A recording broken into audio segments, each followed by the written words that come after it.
ভারত পাকিস্তানের ম্যাচ। এই ম্যাচে ভারত যে দুর্নীতি করবে না তা তো হয় না। দর্শক, 2 উইকেট হারিয়ে কঠিন বিপর্যয়ে পড়ে যায় পাকিস্তান দল।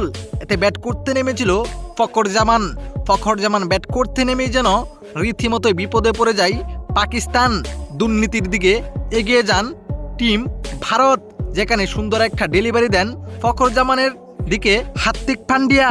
এতে বল গিয়ে লাগে পায়ের তলায়, কিন্তু আবেদন করে বসেন ভারতের প্লেয়াররা। এতে আম্পায়ারও বেশি দেরি না করে আঙ্গুল তুলে আউট দিয়ে দেন, কিন্তু ফখর জামানও ক্ষম নয়, সঙ্গে সঙ্গে রিভিউ নেন এবং রিভিউতে স্পষ্ট দেখা যায় বলটি লাইন ছাড়া এবং পায়ের তলায় লেগেছে। কিন্তু অথচ ভারতের টিম আবেদন করার সঙ্গে সঙ্গেই আউট দিয়ে দেয়। পরে আবারও মাপ চেয়ে নট আউট ঘোষণা করেন এই আম্পায়ার।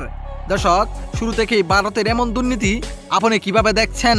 অবশ্যই জানাবেন আপনার মতামত এই ভিডিওর কমেন্ট বক্সে। ধন্যবাদ।